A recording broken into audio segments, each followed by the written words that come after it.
So we asked you guys 2 days ago on Twitter to give us your Mets hot takes, and we're going to play a little game called Buy or Sell. So let's get started. On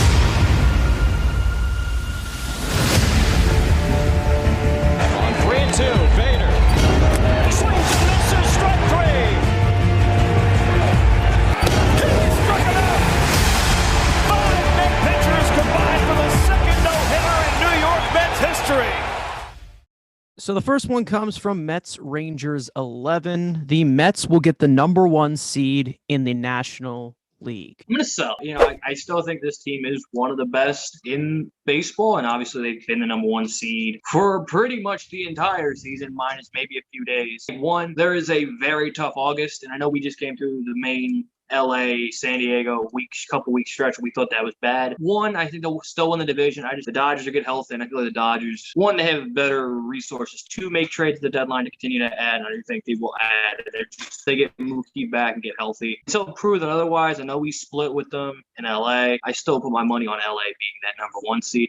And then we'll be the number 2 seed. We're not playing in that wild card round. I think we'll have one of the 2 top seeds. For this, I think I'm going to have the cashier hold it for me, and then I'll possibly buy it later. All really depends if Max Scherzer and Jacob deGrom are healthy. That's pretty much the top 2 that are just keeping us from excelling to being one of the best teams, probably the best team in all of baseball. The Dodgers, I believe, are the better team until we actually prove and beat them in a playoff series. But I think for now, I'm going to sell it, but I probably could buy it if we get Jacob deGrom and Max Scherzer healthy and at the top of that rotation. All right, Zach says that JD Davis gets traded at the deadline and we call up Vientos to replace him. I'm going to buy it, but yeah, for me, Vientos should be up here. He should be the everyday DH. That's an easy buy. The vent dog should be up here. I've seen enough of JD Davis. If he can consistently hit a fastball, he would be what this team needs. But God, this guy can't hit a 92-mile-an-hour fastball. He's going up against 97 and 98. I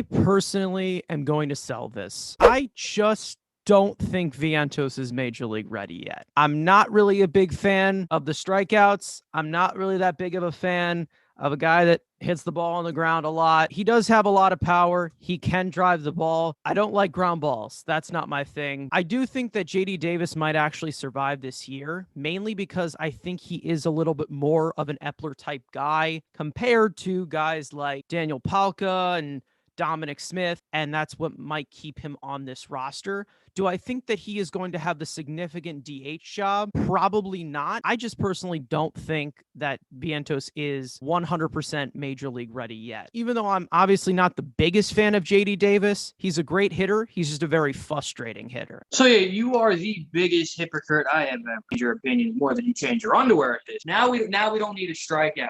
Now we just want a bunch of table setters now? Because the Vient dog has a ground ball, right? Who cares? Guess what? Watch him in the minor leagues the last 2-week stretch. I'm not seeing a lot of ground balls. I'm seeing a lot of piss missiles everywhere on God's green country, all over minor league baseball. In Syracuse, in Pawtucket, Everyone loves the last 2 weeks. The last 2 weeks. Oh, he's doing that. He's going to do it forever. I just don't think that he's ready yet.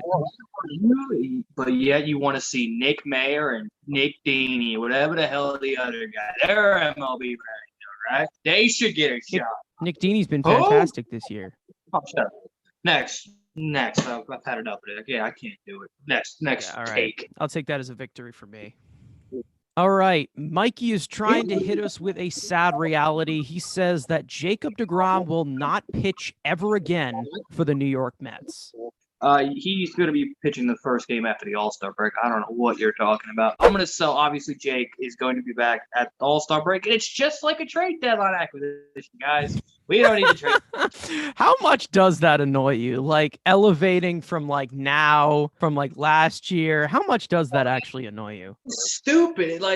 My thing, I get it. They haven't pitched. One of them hasn't pitched. You're getting production from a guy you haven't had all year. So you can say, oh, that's a trade deadline acquisition. The dumbest thing. And if you say that on Twitter, on YouTube, you're already a moron in my head, and I'm a moron. If a moron's telling you a moron, you might need to rethink your life. When you look at it, you can always improve your team. There's always areas where you can improve. If you're not 162-0, there's always room to improve your team. There always is. I'm also going to sell this one. I'm going to remain positive. I think Jake wants to be a Met for his entire career, not just saying this year that he won't pitch. His priority is to be their top guy. With all the money that they have invested, I don't think they're going to back off. If he wants $50 million a year, he's going to get $50 million a year, because when he is healthy, he is the best pitcher in the world. I know he's going to dominate when he comes back. It all depends on what sample that you get, whether he comes back in July and whether he comes back in August, especially with the entire organization change that they're trying to do here, bringing in Max Scherzer and bringing in all of these guys. Now, Steve Cohen has talked about that Tom Seaver getting traded to the Reds was one of his biggest detriments to him as a Mets fan as a child. I don't think he's going to really push him away. Now, if we don't have Jacob deGrom here, it's going to be a bummer. I really think that they will do anything that they can to keep him there, especially if he is healthy and especially if we do see him on the field pitching at the level that he always had. All right, so Eddie, he's a Luis Guillorme truther, so that means that he knows what he's talking about. Ronnie Mauricio has more value as trade bait rather than staying with the Mets. I'm going to buy it that he's bigger as a trade piece. He's your biggest asset, but he is your biggest trade chip. And I think if you want to make a massive upgrade, he will probably be the main piece going the other way. If it's for a pitcher, if it's for maybe a third baseman, because it's just seemingly an endless graveyard at third base. If there's a chance he survives the deadline, it's a chance. But also, I wouldn't be surprised if he's flipped for a, high quality, high productive asset at the trade deadline. So yeah, I'm going to buy him being more valuable to the Mets. I am going to also buy this, but I am going to do it with precaution because I think that we can look at Ronnie Mauricio as a possible guy to come off the bench if he is not a starting caliber player in the major leagues. I still want to see him get called up. I still want to see him with some major league experience, but that is obviously going to be about a few years down the line. I do think that he is behind Beatty and Alvarez by a decent margin, even though he has shown a lot of growth physically and statistically. I think that there still is a long way to go. I do think that maybe Vientos is a little bit more of a possibility only because of what they are expecting with Brett Beatty. All I can say is that Ronnie Mauricio has a lot of raw talent. Has he unlocked it yet? I don't know yet. And I think that a lot of teams are seeing that, and there hasn't really been much of an interest. I don't think Vientos doesn't have I get yes, hate the ground balls, but I think for most GMs, they don't give a rat's ass about that. Again, that's why Starling Marte got a 4-year deal with this offseason. Hey, Starling Marte has defense. Vientos does not.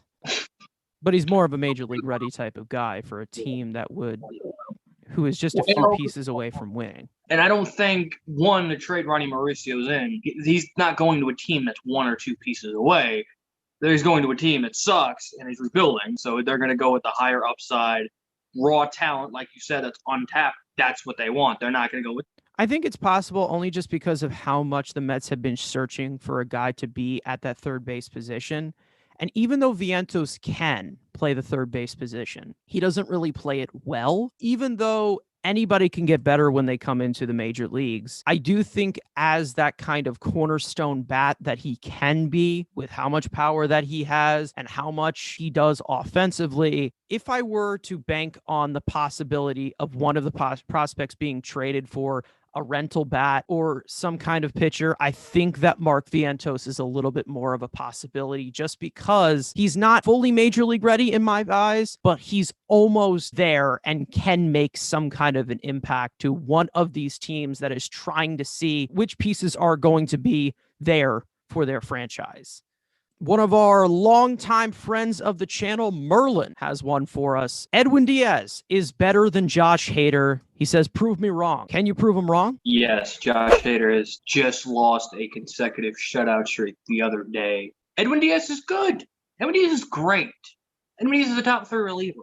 There's only the number 1 is the Hader rate. Josh Hader is the best reliever in the game. There's nothing wrong with being second best. If you want to be recency biased to throw in a Yankee reliever, take your pick, but he's not the best reliever in the game. It's top 3 one. not the best. Okay, we all know how much I love Edwin Diaz. Do I think, coming off of it overall, do I think that Josh Hader is better than Edwin Diaz? Yes, he probably is. But you definitely can make this argument. You absolutely can. You look at the stuff, the overall stuff. We love stuff when you're a reliever. It goes to Edwin Diaz by a little bit of an edge. It does not really take that much to say that Edwin Diaz is right there. I think relievers do belong in tiers more than actual pure rankings. I think there's a tier S, your tier A and your tier B, only because relievers go on such a finicky streak sometimes. That can move back and forth all the time. You can say it's Hader, Diaz, and then Hendricks. Then you can say it's Hendricks, Diaz, and then Hader. It can move back and forth so much. It's a very big recency bias position. It's a very inconsistent position. So I think the tiers kind of fill that type of sustainability for rankings. PR-214L says Alvarez should not be called up this season. I'm going to sell it because he keeps giving me more and more reasons every day that, hey, that DH job's wide the hell open. Steve from Minecraft, JD Davis, literally cannot, again, like we said, cannot hit a fastball. And if they're not going to give it to Vientos and they're not going to splurge on a Wilson Contreras, JD Martinez, Brian Reynolds level bat, you'd like to see him get some AAA ABs. But again, he keeps just taking AA baseball, and he is dad. He is daddy in AA. There's nobody on his level right now. He has completely ran that league. I am going to sell this because I think he's going to prove in AAA that he should be up here. We obviously know that he is beyond the average 20-year-old. I'm not going to give away a lot from the other video. You guys could go check it out. But I'm going to sell this because I think he's going to prove in AAA that he should be up by August or September. Will they pull the trigger? Will they say, hey, Alvarez, it's your time? I don't know, because I think they're going to probably stick with James McCann, even though why he should be called up this season, because at the pace that he is at the age that he is at the skill set that he is playing at, Alvarez can definitely make the majors this year. Will they do it? I don't know. Nick Plummer's season. That's a great name. Taijuan Walker will be the first on the chopping block if one of the three injured pitchers return. I guess he's referring to Jake, Max, and McGill. The recent game he played is just a fluke. I'm going to sell as much as probably both of us hope this is a buy. Yeah, I will say the last start, I wouldn't say it's fluky. I think the LA start was fluky, where he was just giving up absolute missiles to the warning track. Giving him up for nothing, I wouldn't say that. I think unless it's a Jared Eichhoff levels of bad, where you're like, okay, this guy literally needs to piss off. I don't think as much as we might not like Walker, but I'm going to sell contract year for everybody's hoping he doesn't opt into that player option and he continues to pitch semi-well so he can get the hell out of here and get paid somewhere else. But I'm going to sell him being gone once the big three or big two in Tyler McGill get healthy. I'm also going to sell. I think the Mets have seen a lot of holes in their pitching staff, and I don't really think they want to subtract that much. Do I like watching Taijuan Walker? No, not really. Do I trust him? Not really. Is he fluky? Absolutely. Do I think it's going to fall apart eventually?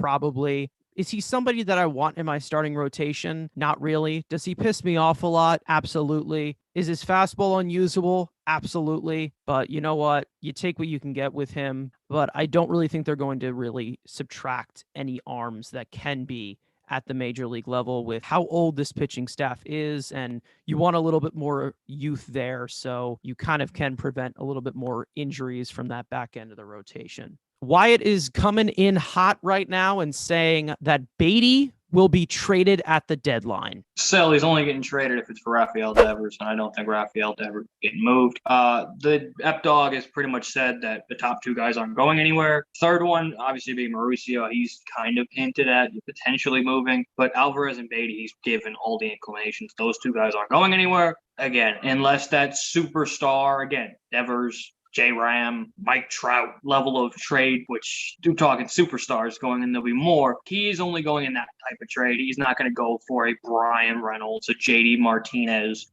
like good player, not superstar. I'm also going to sell this one. I think the top of our farm system is something that they really want to keep intact. Farm system is very top heavy. We've talked about this before. If you guys want to check out our prospects video, please do. We talked about 6 underrated prospects in the Mets farm system. Other than that, I think if Beatty were to get traded, I don't think there's going to be much of a path to what they're going to do at third base. Now, obviously, Mark Vientos can be that guy, but we don't know how he is defensively. We know he's close to the major leagues. He's in AAA right now. I think Beatty is your top expectation to be the third baseman of the future. And I think that's what the Mets are pretty much banking on with the stopgap that they signed with Eduardo Escobar, with the uncertainty they have with JD Davis. Even though he has not excelled to the huge level of Francisco Alvarez, I think they have the high hopes for him, and they're really counting on him to be one of the top guys